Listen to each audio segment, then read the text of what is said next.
जय श्री राम। आप सभी का जीवन मंगलमय हो। आज की धर्म पर चर्चा भारत संस्कार मंच YouTube channel, Facebook, Instagram, Twitter के माध्यम से, जिसमें आप सभी महान भावों का वंदन, अभिनंदन एवं स्वागत है। अल्प बुद्धि के द्वारा, अल्प संसाधन के द्वारा, अल्प समय में जो हर व्यक्ति को यही अवस्थाएं मिली हैं,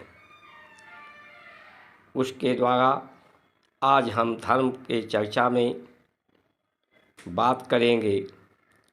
समस्याओं की सतह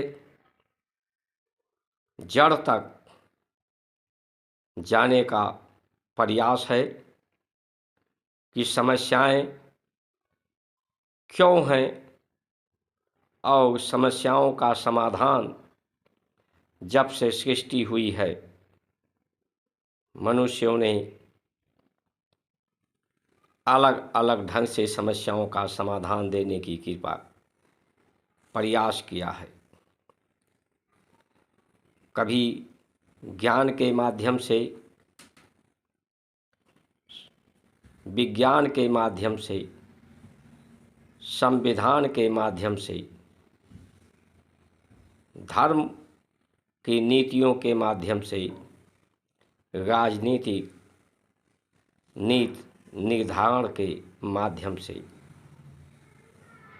समस्याओं का समाधान देने में कौन सी विधि व्यवस्था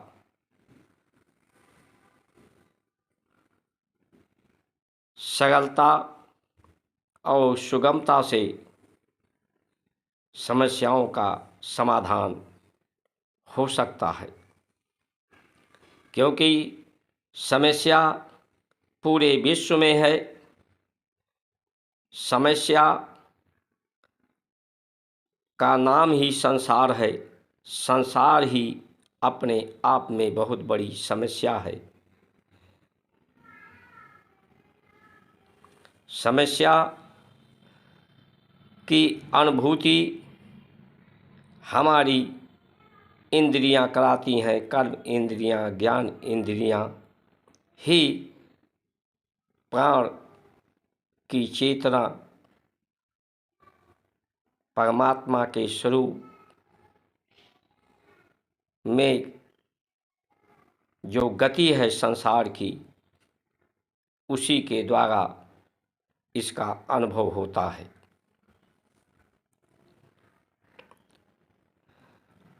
समस्या का समाधान के लिए हमारे ऋषियों ने इस सृष्टि के कारण को, प्रकृति के कारण को, परमात्मा के कारण को मनुष्य के शरीर को ही साधन बना करके, इसी पर अनुसंधान करके इसकी अवस्था और व्यवस्था को समझने और समझाने का सूत्र, दृश्य और दृष्टांत और सिद्धांत के माध्यम से देने की कृपा किया है। आइए हम सब समझते हैं, उस पर सूक्ष्म रूप से प्रकाश डालने का अल्प बुद्धि छोटी सा प्रयास है। ये छोटा सा प्रयास बड़ा प्रयास हो सकता है। आप सभी के समर्थन से, आप सबके सहयोग से, समयदान से, इस समय वीडियो को देखने के लिए सब्सक्राइब, लाइक, शेयर, फॉलो करके इस प्रयास को आप सफल बना सकते हैं। सफल बना करके सहयोगी बनकर अपने भारत की संस्कार, संस्कृति, सनातन धर्म के सहचर अनुचर परमात्मा की कृपा को आप प्राप्त कर सकते हैं। परमात्मा की कृपा आप सभी पर सदैव बनी रहे, यही परमात्मा से हमारी प्रार्थना है। संत का कार्य समीक्षा करना है, अपने शरीर, चित्त, मन, बुद्धि, इंद्रियों का, संसार का के समस्याओं का समाधान देना ही संत का, ब्राह्मण का मार्गदर्शन, पथ प्रदर्शन करना है। आज लोग कहते हैं कि संत का काम इससे अलग होना चाहिए, सिर्फ माला जपना चाहिए, घंटी बजाना चाहिए मंदिरों में। लेकिन ये माला जपने, घंटी बजाने का उद्देश्य यही है कि हम संसार को जान पाएँ, संसार के कारण को जान पाएँ, संसार की समस्याओं का समीक्षा कर पाएँ, उनका समाधान दे पाएँ, परमात्मा से जुड़कर उनकी शक्ति और सामर्थ्य को समझ पाएँ, उनसे सबको जोड़ करके, क्योंकि परमात्मा ही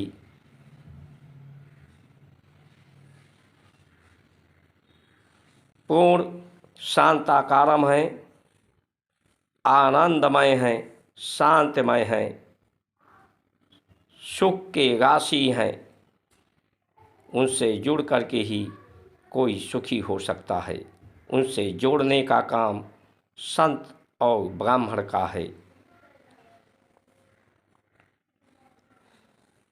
बच्चा जब पैदा होता है, हमारे ऋषियों ने जो कहा है, हमारी सनातन धर्म परंपराएं जो हैं, उसको ज़रा समझने का प्रयास करें कि उन्होंने यथार्थ कुछ कहा है जो हमारे जीवन के सदुपयोगी है, या वैसे सिर्फ इस देश के ब्राह्मण और संतों ने अपने स्वार्थ के लिए ही लोगों को भटकाने का काम किया है। इसलिए इस पर प्रकाश डालना आवश्यक है, समझना आवश्यक है। बच्चा जब पैदा होता है, पैदा होते ही वो सर नीचे की तरफ, पैर ऊपर की तरफ उसका माँ के गर्भ में होता है। उसी अवस्था में वो उल्टी बुद्धि लेकर ही जमीन पर, धरती पर पैदा होता है। बच्चे को संभालने की आवश्यकता होती है। उसे न संभाला जाए तो शायद उसका अस्तित्व ही समाप्त हो जाए। उसके मुंह में दांत नहीं होते, इसका पर्याय ही यही है कि वो संसार के तत्वों को पचाने के लिए उसकी पाचन शक्ति का विस्तार नहीं हुआ होता है। इसलिए वो माँ के दूध का पान करता है।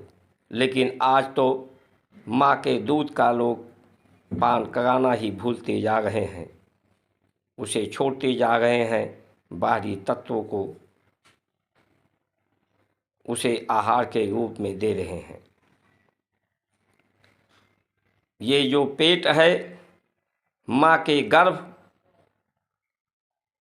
के कारण ही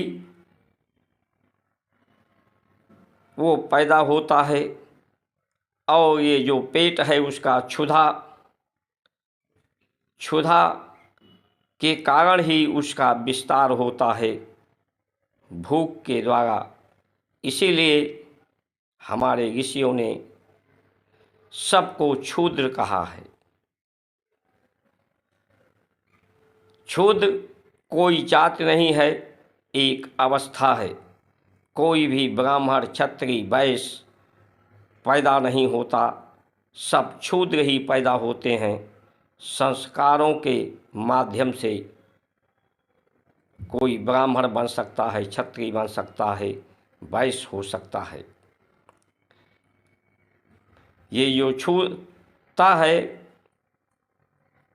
पेट है बच्चे का जिसमें भूख है, इस भूख के लिए ही पैदा होते हुए वो रोता है, करुणा करता है। इसी को करुणा के द्वारा ही उसकी क्षुधा भरती है, उसका निदान होता है, वो रोता है। कहते हैं बच्चा रोए नहीं तो दूध नहीं पाए। वो जब छोटा होता है तो उसे लिटाया जाता है आसमान की तरफ, ऊपर की तरफ। उदान अवस्था में ही वो लेट पाता है। धीरे धीरे बड़ा होता है तो करवट लेता है, मुंह के बल भी लेटता है।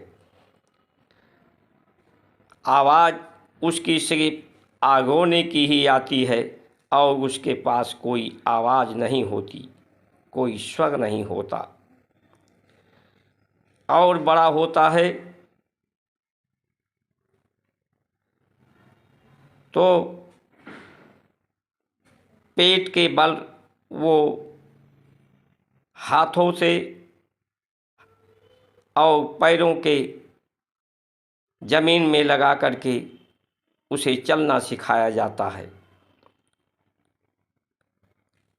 उसे धीरे धीरे खड़ा होना सिखाया जाता है, खड़ा किया जाता है, सहारा दिया जाता है।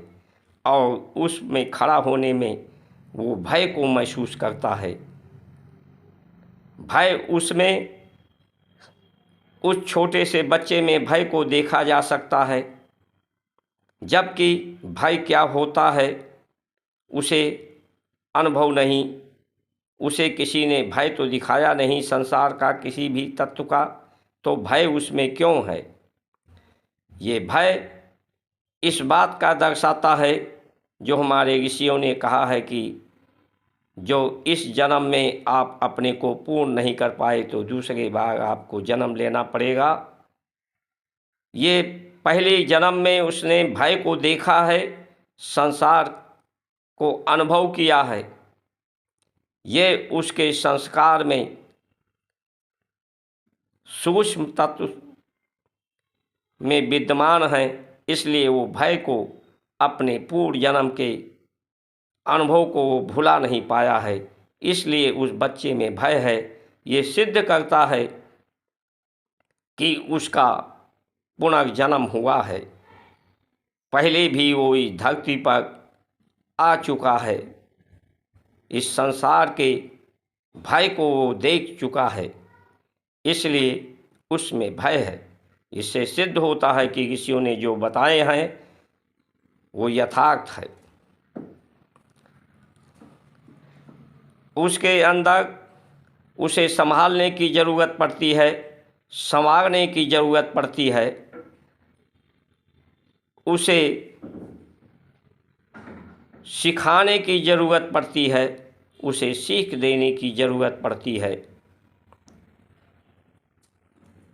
इसीलिए ऋषियों ने कहा है उसे संभालने की ज़रूरत है, संवारने की ज़रूरत है। उसके अंदर इस क्षुधा के द्वारा विचार आता है और विचार से ही कर्म आते हैं, इंद्रियों का निर्माण होता है, ज्ञान इंद्रियों का विस्तार होता है। इससे वो संसार को स्पर्श्याम दर्श्याम, स्पर्श करके, दर्श करके, देख करके, सुन करके अनुभव करता है। इसलिए भोजन को ही हमारे ऋषियों ने जोर दिया क्योंकि भोजन जो आता है पृथ्वी तत्व से आता है और पृथ्वी में गंध है। गंध का पर्याय ना दुर्गंध ना सुगंध, बीच की अवस्था गंध की होती है। और पृथ्वी की गति बहुत सूक्ष्म है। पृथ्वी चलती है लेकिन चलने का आभास उसके गति का किसी को नहीं होता, इसलिए सूक्ष्म गति होती है। पृथ्वी में सुषुप्ता अवस्था पृथ्वी की है, इसलिए अनाज आहार को जब लेता है तो उसमें सुस्ती आती है, सुषुप्ता आती है, परमाद आता है, अवसाद आता है। परमाद का मतलब ही आलस आता है। भोजन को ग्रहण करता है तो उसे नींद आती है। भोजन को पचाने के लिए प्राण की गति उसमें चलती है। प्राण की गति तेज होती है। प्राण की गति जितने ही व्यक्ति की तेज होती है उतनी ही उसकी आयु और क्षमताएं कम होती हैं। इसीलिए ऋषियों ने कहा कि इस शरीर में एक ऊर्जा का संचार होता है। ऊर्जा इसमें पैदा होती है, ऊर्जा का खपत होता है। ऊर्जा को ग्रहण करने का माध्यम सिर्फ अन्न ही नहीं है, अन्न जल के द्वारा भी आता है, सूर्य के प्रकाश से भी, वायु के द्वारा भी। ये स्वतः इस शरीर में बालों के माध्यम से, गोम छिद्रों के माध्यम से आता है। इसीलिए ऋषियों ने कहा कि अल्प आहार लिया जाए, जिससे आलस प्रमाद न हो, और आहार ऐसा लिया जाए जो सुपाच्य हो जाए, जल्दी पच जाए शरीर में। क्योंकि जो आहार लिया जाता है जब पच जाता है पेट में तो वही परिवर्तित होकर के मैल बन जाता है, मल बन जाता है। और ये मल पेट में ही नहीं रहता, उसका परिणाम चित्त, मन, इंद्री, बुद्धि को भी ये मल के परिणाम को प्रभावित करती हैं। इसलिए पेट में मल ना रहे, उसी लिए गौ को माता कहा गया है। गौ माता पवित्रता, माता का पर्याय जन्म देना, गौ पवित्रता को जन्म देती हैं। गौ के दूध, दही, मक्खन में जीवांश होते हैं। जीवांश जो परिवर्तित करते हैं, सरलता से पचा देते हैं, और इसमें काम वासनाएं कम होती हैं। काम वासनाओं से, कामनाओं से व्यक्ति की ऊर्जा और ये जो वाणी बोली जाती है, शब्द, इनके द्वारा ऊर्जा का खपत होता है। इसीलिए ऋषियों ने कहा कि संभल कर बोलें, जरूरत भर बोलें, कम से कम बोलें, मौन रहें, अल्प आहार लें, विचार कम बने, मल कम बने, शरीर में शौच साफ हो जाए, चित्त, मन, बुद्धि भी निर्मल हो जाए, विचार निर्मल हो जाए। विचार निर्मल हो जाएंगे तो शरीर स्वस्थ हो जाएगा, शरीर सुंदर हो जाएगा। इसलिए पेट को संभालने की, बुद्धि को संभालने की, इंद्रिय को संभालने की, संभाल कर ही जीवन को संवारा जा सकता है। संभाला जा सकता है।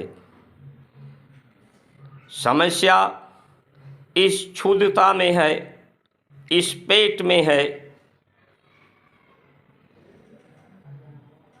इसी के द्वारा ही सारी कामनाएं, वासनाएं व्यक्ति के अंदर आती हैं जब पेट भर जाता है।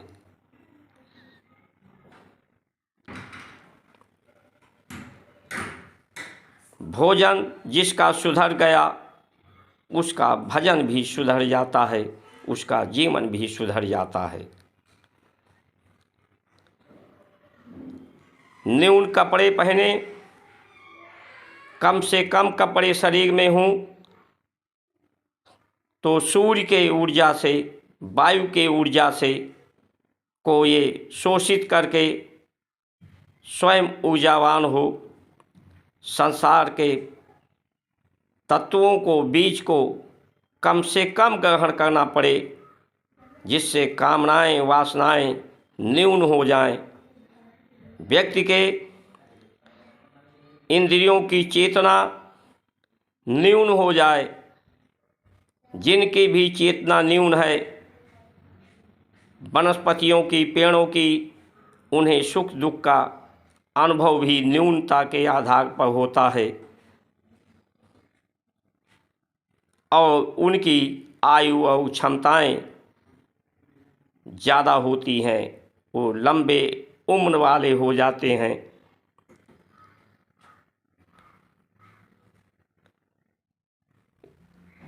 लेकिन समस्या संसार का नाम है।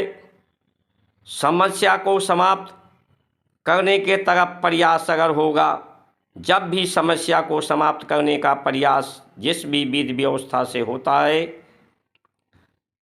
समस्या तो समाप्त नहीं होती लेकिन व्यक्ति समाप्त हो जाता है। सृष्टि को समाप्त करने के दिशा में वो लोग आगे बढ़ाते हैं जो समस्या को समाप्त करने की बात करते हैं, क्योंकि समस्या ही का नाम संसार है। समस्या समाप्त हो जाएगी तो संसार समाप्त हो जाएगा, सृष्टि समाप्त हो जाएगी, समस्या का समाधान हो सकता है। समस्या को समाधान सिर्फ क्षुधा को सही करके किया जा सकता है।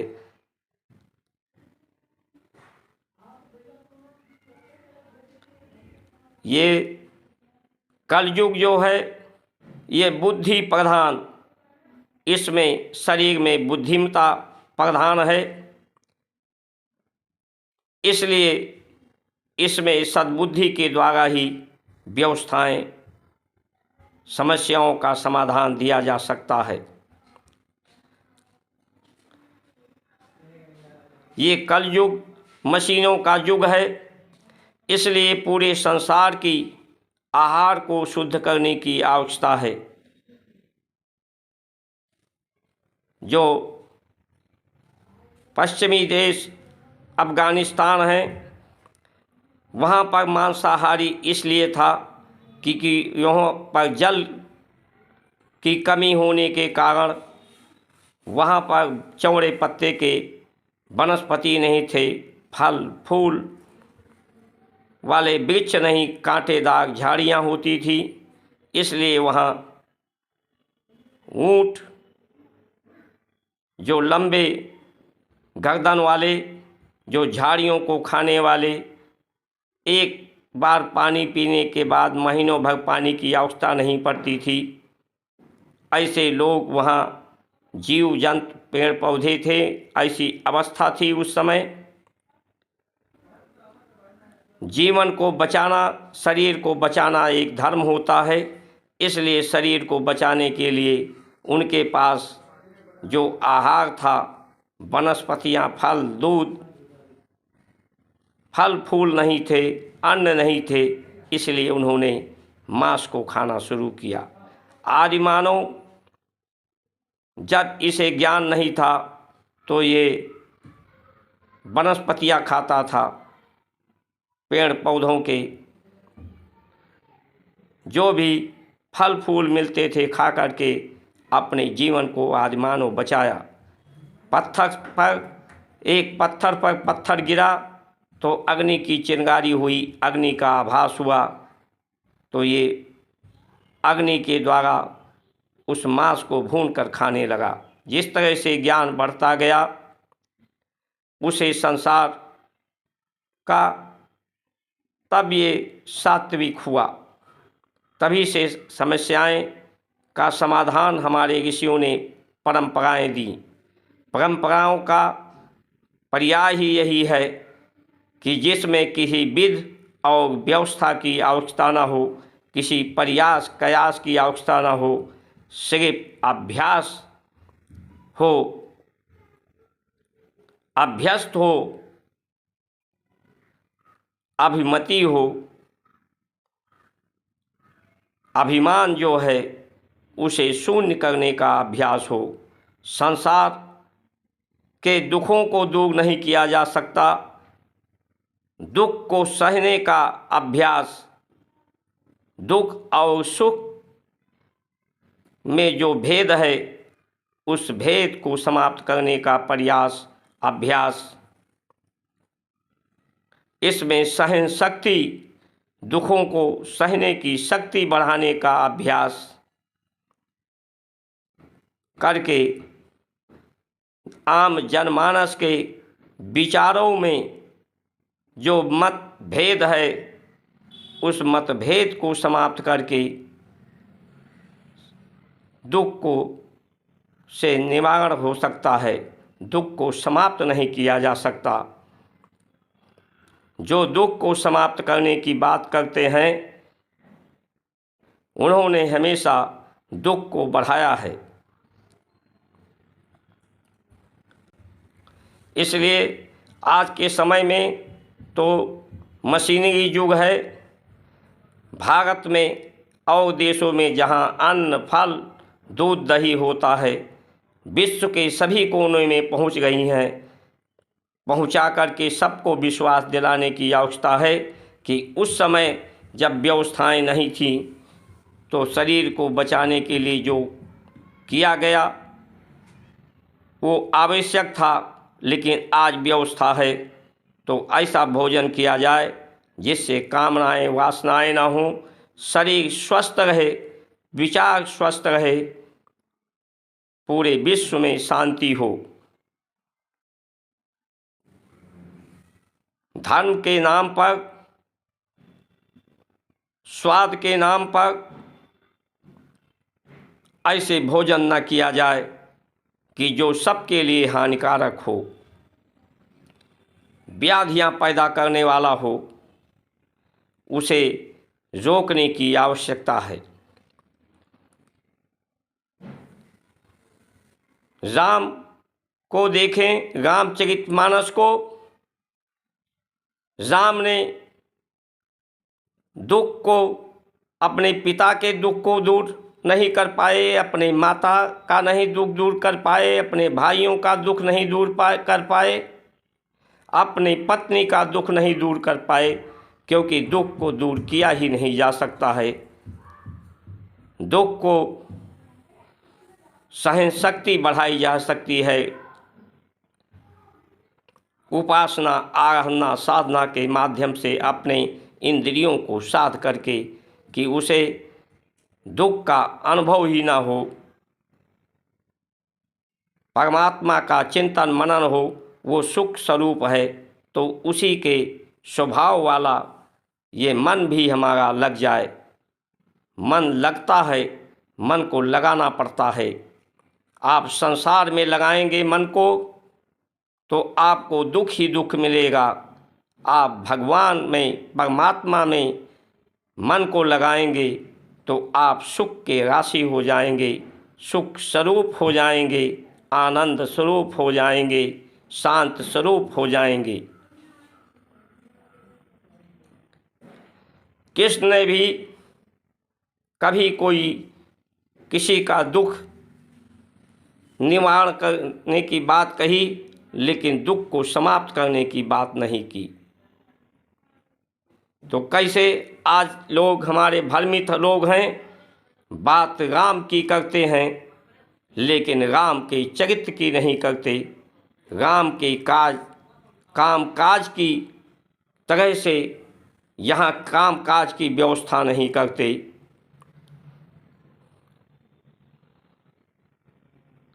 क्यों? मोदी जी की अगर हम बात करें, उनकी बात करना आवश्यक लगता है। जो 25 साल से वीवीआईपी ज़िंदगी जिए हैं, एक पानी भी पीते हैं एक गिलास तो भी डॉक्टर चेक करता है। वो अपनी अवस्था को देखें और संसार को बताने का प्रयास उन्हें करना चाहिए कि इतनी बड़ी वीआईपी व्यवस्था होने के बाद वो क्या अपने शरीर की अवस्था को परिवर्तन होने से बचा पाए हैं।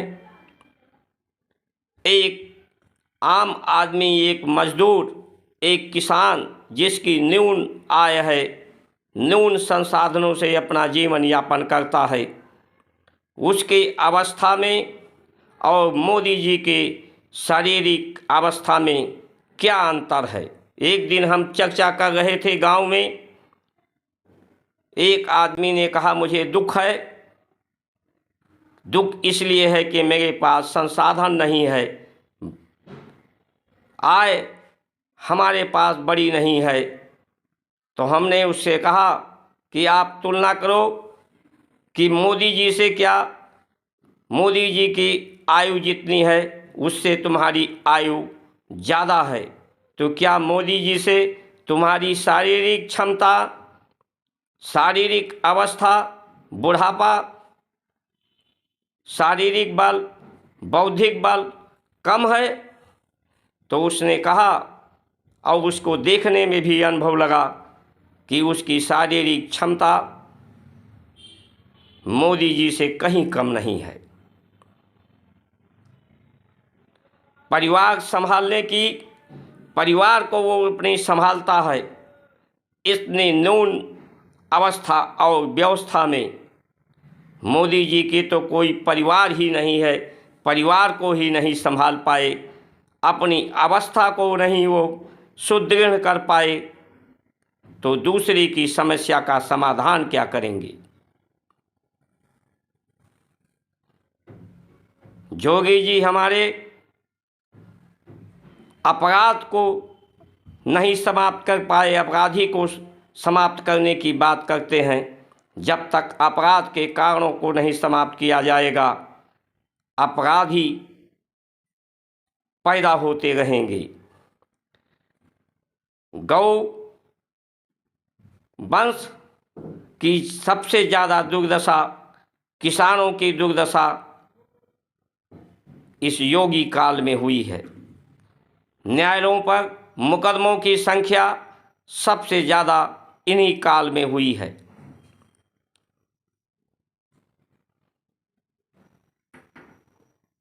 गौ ये चाहते तो गौशालाओं पर अधिक से अधिक बजट देकर उनके वंश को परिवर्तित कर सकते थे, गिरी गाय बना सकते थे। एक गाय के बच्चे को बनाने में, पैदा होने में और बड़ा होने में सिर्फ 3 साल लगते हैं। 3 साल में प्रयास होता तो आज देश में गिरी गायों की संख्या बढ़ जाती, साहिवाल गायों की संख्या बढ़ जाती, उसका वंश परिवर्तित करके जो किसानों के आय को भी बढ़ाते और खेती की व्यवस्था को भी सुदृढ़ करते, व्यय को कम करते। लेकिन गौशालाओं पर बजट नहीं पर्याप्त, गौशालाओं को भ्रष्टाचार ने निगल लिया, उनकी दुर्व्यवस्थाएं आज बढ़ती ही जा रही हैं। इसलिए समस्याओं का समाधान सिर्फ व्यय को कम करके, व्यय प्रशासनिक राजनीतिक स्तर पर होना चाहिए। आज के समय में मोबाइल करीब करीब हर हाथों में पहुंच गया है। दूरसंचार क्रांति, सभी पार्टियों के चुनाव निशान को भी लोग जानते हैं, सभी के कामकाज व्यवस्थाओं को लोग जानते हैं।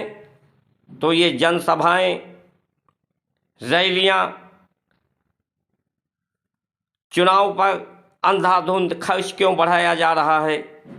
हर पार्टी अपनी जो भी उसकी नीति निर्धारण मैनिफेस्टो है वो दूरसंचार के माध्यम से जनता तक पहुंचा सकती है।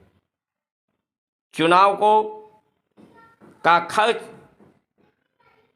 सरकार के माध्यम से हो, चुनाव का सेवा के लिए जनता जनार्दन की परमात्मा का स्वरूप समझकर उसकी सेवा के लिए शासन प्रशासन हो। लोगों को विश्वास हो जाए कि न्यून से न्यून व्यय में ही अच्छा जीवन, स्वस्थ जीवन, सरल जीवन, सहज जीवन सहजता से प्राप्त हो सकती है, तो लोग शायद अपनी आय बढ़ाने की बात ना करें। भ्रष्टाचार अपने आप समाप्त हो जाए, सब न्यायकारी हो जाएं, सब स्वस्थ हो जाएं, दुख को सहने की सबकी सहन शक्ति बढ़ जाए, सब सामर्थ्यवान हो जाएं। जब डॉक्टर किसी का ऑपरेशन करना होता है डॉक्टर को, तो ऑपरेशन करने में उसे दर्द होता है, लेकिन उस दर्द का अनुभव ना हो, उसे शून्य का इंजेक्शन रीढ़ की हड्डी में लगाया जाता है, क्योंकि रीढ़ की हड्डी से में ही अस्थियों से चेतना का संचार होता है। वो इंजेक्शन एक थक्का बन जाता है जो चेतना के संचार को न्यून करता है, जिससे व्यक्ति को दर्द का अनुभव नहीं होता। दर्द तो होता है लेकिन उसका अनुभव नहीं होता। उसी तरह से ऋषियों ने हमारे ज़रूरतों को न्यून करके, अपने अभिमान को शून्य करके, भोजन को सुधार करके, काम वासनाओं विचारों को न्यून करके, ऊर्जा की खपत को न्यून करके सबको स्वस्थ रहने के लिए, शांत रहने के लिए उपदेश संदेश दिया है। यही एक समस्या का समाधान हो सकता है। हमें किसी व्यक्ति की आलोचना, उसकी समालोचना कर रहे हैं, हमें मतलब नहीं है मोदी जी के या योगी जी के या किसी के बुराई करने की, आलोचना करने की, हम समालोचना कर रहे हैं। अगर यही बात मोदी जी जाकर के लोगों पर विश्वास दिलाएं कि इतनी बड़ी व्यवस्था होने के बाद मेरी अवस्था में परिवर्तन नहीं हुआ, तो हम व्यय को कम करने की बात कर रहे हैं। व्यय को आप लोग कम करिए, आय बढ़ाने की बात ना करिए। व्यय को जितने न्यून करेंगे उतने ही समस्याओं का समाधान होगा। इसकी आवश्यकता है। इन्हीं वचनों के साथ आप सभी की सुमंगल कामना करते हुए जय जय श्री राम।